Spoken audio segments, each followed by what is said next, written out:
Now, let me tell y'all something. For a long time, I thought I had it all figured out. I done been broke. I done been rich. I done been famous. I done been forgotten.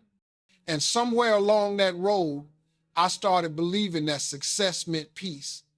I thought if I could just make enough money, buy enough cars, get enough applause, then one day I'd wake up and finally feel complete. But I was wrong. You can have everything this world got to offer and still feel empty when the lights go off. You ever sit in a big house, nice car outside, and still feel like something's missing? That was me, man. I had blessings, but I didn't have balance. Then one day, I started noticing something. Every time I'd travel, every time I'd meet Muslim folks, I saw this calm on their faces.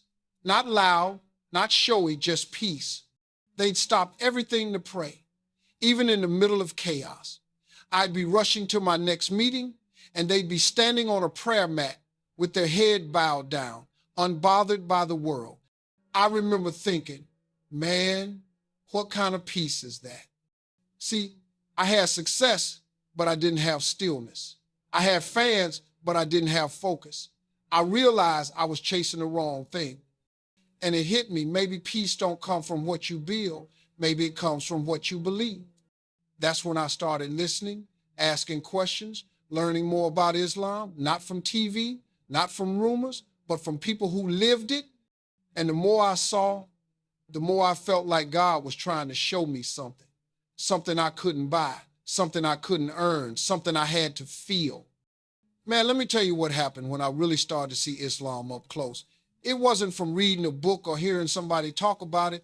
It was from being around real people living it every day. I remember being in Saudi Arabia for the first time, and I saw something I ain't never seen before. Whole streets stopped, stores closed. People just stopped what they doing and start praying right there on the ground. No rush, no noise, no ego, just peace. I stood there thinking, man, I done been in meetings with millionaires where folks can't sit still for 2 minutes, and here's a whole city going still for God. That hit me deep. I realized faith ain't a part of their life. It is their life. One brother came up to me after prayer smiling like we'd known each other forever.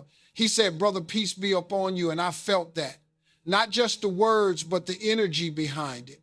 It wasn't small talk. It was love, real love. Then I walked through the streets of Mecca, seeing people from every country, every color, every language, all moving together like one family. No status, no titles, no fancy clothes, just hearts turned toward one direction. And I thought to myself, man, this right here is what the world is missing, unity. I didn't need to understand every word to feel what was happening. The peace was real. The devotion was real. It made me quiet inside. For the first time in a long time, I wasn't thinking about my next move or my next show. I was just there in the moment, feeling God move all around me.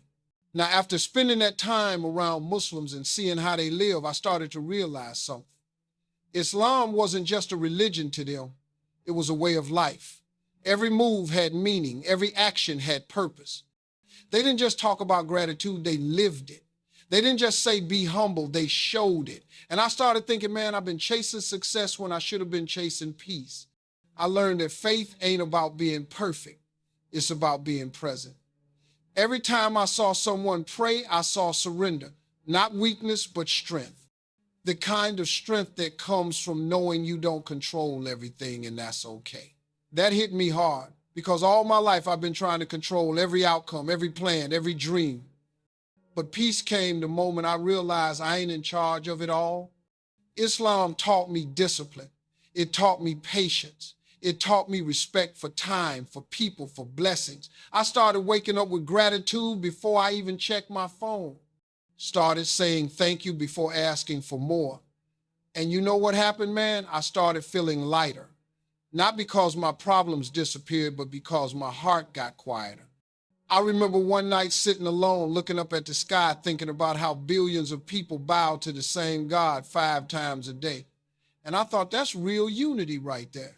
That's real devotion. And I understood something deep.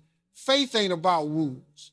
It's about relationship between you and the one who made you. And when that relationship is strong, nothing can shake your peace. You know, after all that, I came home a different man.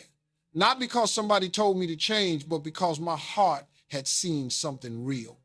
When you walk through Mecca, when you stand in Medina, when you see millions of people bowing together for one purpose, you can't unsee that kind of peace. It stays with you. I started realizing something. The world don't need more noise. It needs more peace. It don't need more hate. It needs more understanding. People think faith is about separating folks, but real faith brings you closer.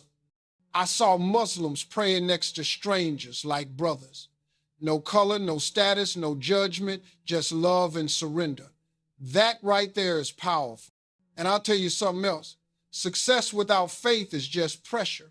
But success with faith, that's purpose. You stop chasing approval and start chasing meaning. You stop worrying about what people think and start focusing on what God wants from you. That's freedom, man. Real freedom. So if there's one thing I could tell the world, it's this. Slow down. Listen. Look around. There's beauty in stillness.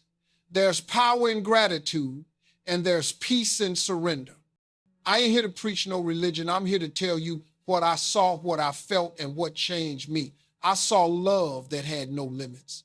I felt peace that didn't need words. And I learned that faith, no matter where you find it, ain't about rules or rituals. It's about your heart being right with God. That's what I learned from Islam. That's what the world needs to hear.